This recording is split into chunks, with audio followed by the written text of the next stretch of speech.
There has been some ongoing tension between TikTok creator Kamaya Jones, known as Kamo, and fellow content creator Simone Baloney, aka Simone. Now, their conflict stems from a tragic event that occurred in January of 2023 when Kamo was involved in a high-speed car crash that tragically claimed the life of Simone's 3-month-old infant son. According to law enforcement records, Kamo was reportedly driving 99 miles per hour when the collision occurred.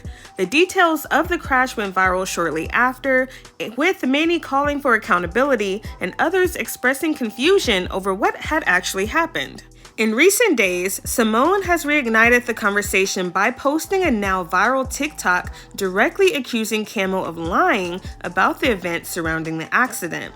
In this TikTok, Simone plainly states that she lied to police when they interviewed her, and an article was published shortly after. It is no longer available on the internet because an investigation was completed and determined that she lied. You can look at public court records if you like accurate info. This statement comes months after consistent support of Kamo by internet supporters as she has risen to TikTok fame with her recent collabs with various influencer city creators. There has been numerous side eyes, however, at her nonchalant character when asked about the incident, with Kamo and supporters alluding to the accident being Simone's fault after allegedly running a red light. However, an arrest warrant issued in July of 2024 mentions that law enforcement concluded that Kamo was the one at fault and should be held accountable under the charges of vehicular homicide and reckless driving after going twice the speed limit in this residential area. This public call-out has drawn renewed criticism of Kamo, particularly from White Boy Maj, aka Messy Maj, who has previously been critical of her content and online behavior. Now, Maj weighed in with his signature blunt commentary, calling the situation disgusting and saying Kamo is trying to control the narrative while dodging accountability. Here's a clip of what he has to say. Peeping it because I witnessed it, like I peeped it. When the mom wasn't on TikTok, Kamo was. But Kamo friends was literally making it seem like the mom was in fault. Kamo was reposting, liking, even commenting on stuff. And then the moment that the mom got in reach of and got on TikTok, that's when Kamo started deleting, unretweeting, unliking stuff. Like she started to really like, oh, the mom here, let me do this, let me do that. No, why you ain't keep the same energy? Why did you try to put out a false narrative saying that their mom ran the red light when you know she didn't? Like, now this we not the judge, but y'all give y'all opinion to everything else that happens, to anybody else that's African American. As of now, there's no specific details on when a trial would begin for this case, and as the legal details remain unclear, the public sentiment is deeply divided. Now, we'll continue to monitor the situation closely. In another deeply tragic story, beloved TikTok creator Dee is mourning the loss of her son Chris, who recently passed away due to unaliving himself. Now, according to posts from her page, he jumped from a bridge in Knoxville, Tennessee, just days after the family endured another medical emergency. Dee shared that her eldest daughter Shay suffered 2 seizures in a single day, only days before the incident. The overwhelming emotional and medical toll on the family has been met with an outpouring of support from the TikTok community. You know, that PTSD is real, y'all, when you see, go through that experience, and I have it. And so it's just, it's bad stuff. And then if it's someone that you love real close to you and you go through something like that, and yeah, what I'm dealing with right now is very, very, very bad.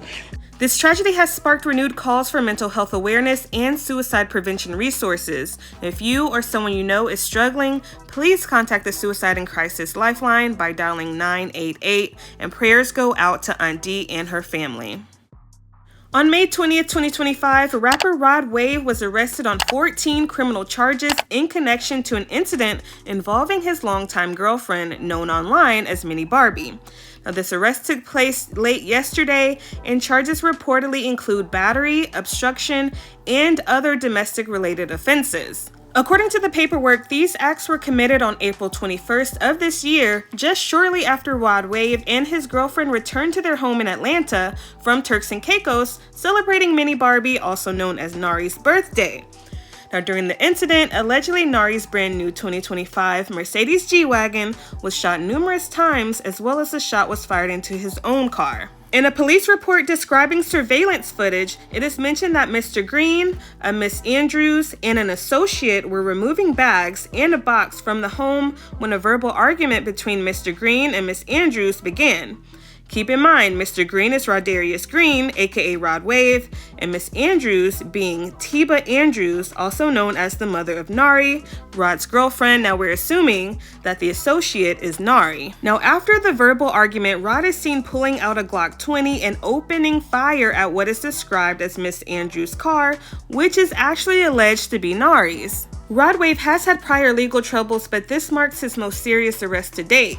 It was not too long ago when body camera footage was released of the mother of his twins, Dee, describing to police an incident of domestic abuse at the hands of her then boyfriend, Rodarius. Now, as far as the most recent incident, Rod's attorneys have released a statement insisting his innocence and claim that Rod was the victim of a burglary and committed no crimes. Fans are reacting with shock, disappointment, and concern, some calling for accountability, others urging patience until more facts come out.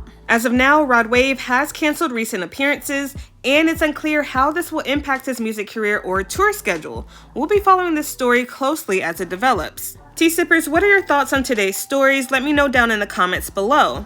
That's all the popping hot tea that I have for today, y'all. Thank you so much for viewing today's video. Don't forget to turn on my post notifications so you can be notified each and every time I drop, so you can be up to date on the latest tea. Also, if there's anything you'd like to see on this channel, please hit me up on Instagram at clockthattea or on TikTok using the same handle. Tea sippers, we're on the road to 15,000 subscribers, so I do need you all to share this video with your friends. Make sure you're subscribed if you're not already, and of course like the video. I thank you guys for your support, and I will talk to you next time. Bye.